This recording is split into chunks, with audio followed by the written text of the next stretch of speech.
Terima kasih Anda masih di ID Sore pemirsa. Ramai di media sosial tagar kabur aja dulu sebagai ungkapan kekecewaan terhadap pemerintah. Menanggapi fenomena tersebut, pemerintah menyebut mempersilahkan warga Indonesia merantau.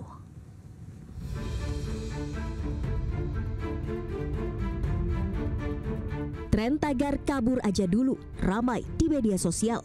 Tagar ini muncul sebagai ungkapan kekecewaan masyarakat yang mengeluhkan sulitnya mendapat pekerjaan dan penghidupan yang layak di tanah air. Menanggapi fenomena ini, pemerintah buka suara. Wakil Menteri Ketenagakerjaan Emmanuel Ebenezer mengeluarkan pernyataan kontroversial. Wamenaker tak mempersoalkan tagar tersebut dan bahkan mempersilahkan warga negara Indonesia jika ingin bekerja di luar negeri. Biarin lah hashtag apa-apa, masa hashtag kita peduliin. Iya, terakhir dari Kemenlu menyatakan kalau ya nggak masalah itu hak dari setiap warga. Kabur aja lah, jangan balik lagi. Kepala Kantor Komunikasi Kepresidenan Hasan Nasbi juga menyampaikan pemerintah mengizinkan warganya merantau ke luar negeri. Namun harus memiliki kemampuan yang mumpuni dan memenuhi prosedur yang berlaku. Soal kalau ramai kabur aja dulu bang. Ya kan ramai bang, hashtag kabur aja dulu bang. Ya, kalau mau merantau itu bagus. Kalau mau merantau tapi ingat, jadi harus punya skill. Ya, kalau nggak punya skill itu nggak bisa punya pekerjaan yang baik. Yang kedua harus taat prosedur supaya apa? Tidak jadi pendatang haram karena itu bisa bagi masalah juga. Kalau orang mau merantau nggak boleh dilarang. Oke. Sementara itu, masyarakat meminta pemerintah lebih memperhatikan suara rakyat yang resah dengan kesulitan hidup di tanah air. Fenomena kabur aja dulu menjadi bentuk kekecewaan anak muda akan keadaan Indonesia saat ini, terutama sulitnya mendapatkan penghidupan yang layak. Tim Liputan iNews melaporkan.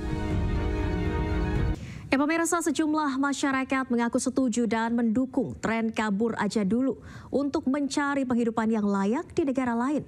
Masyarakat pun meminta pemerintah lebih memperhatikan keresahan rakyat. Saya setuju ya, karena akhir-akhir ini kan kebijakan dari negara agak unik ya. Jadi emang saya setuju lah untuk hidup di luar negeri. Makanya kan sekarang banyak hashtag untuk kerja di luar negeri kan. Saya sih setuju Kak, setuju banget. Ke luar negeri juga? Pengen banget. Pengennya kemana? Pengen sih ke Belanda. Dan sebagai Gen Z gitu ya, sebenarnya tertarik kenapa? Karena di Indonesia menurut aku udah kayak kurang sehat aja sih. Ya dengan adanya negara yang makin lama makin kayak begini juga ya, daripada kerja di sini kerjanya juga berat, gajinya juga nggak sesuai, mendingan kan kita kabur aja dulu gitu ya, untuk tahu di sana gimana ini. Kalau pengen ke luar negeri, pengennya kemana Kak? Aku maunya ke Jepang. Pemirsa, efisiensi anggaran yang gencar dijalankan pemerintahan Prabowo Gibran akan terus berlanjut. Dana yang terkumpul akan digunakan untuk membiayai program unggulan pemerintah, termasuk 15 proyek raksasa.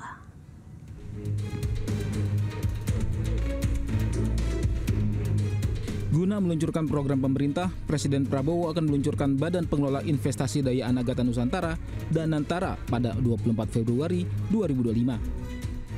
Danantara akan mengawal 15 mega proyek nasional yang telah disiapkan.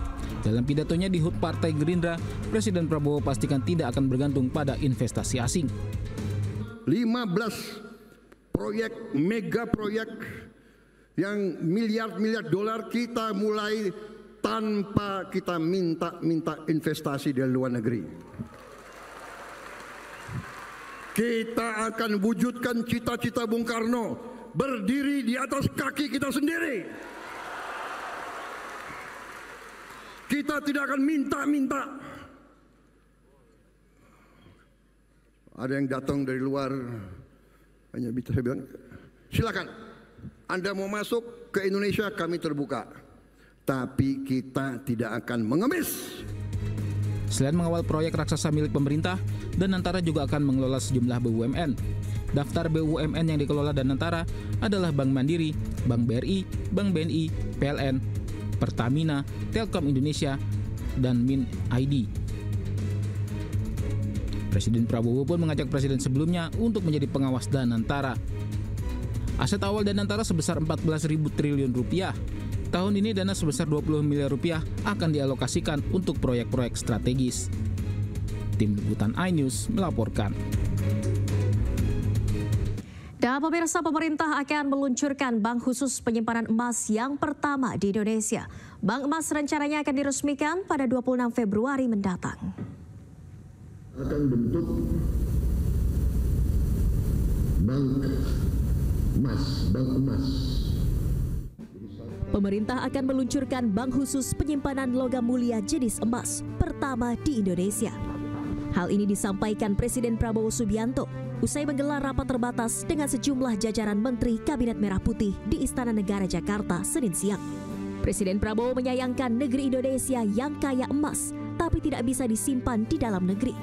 Rencananya bank emas akan diresmikan dalam waktu dekat pada 26 Februari 2025 mendatang. Kita akan bentuk bank emas. Jadi selama ini kita tidak punya bank untuk emas kita. Tidak ada di Indonesia. Jadi emas kita banyak ditambang dan mengalir ke luar negeri. Kita ingin sekarang punya bank khusus untuk emas di Indonesia. Insya Allah kita akan resmikan tanggal 26 Februari. Ini saya kira pertama kali ya di Republik kita. Presiden Prabowo menegaskan keberadaan bank emas atau bullion bank amat penting karena dapat menampung emas yang diproduksi di dalam negeri agar tak keluar negeri. Dari Jakarta, Tim Liputan iNews melaporkan.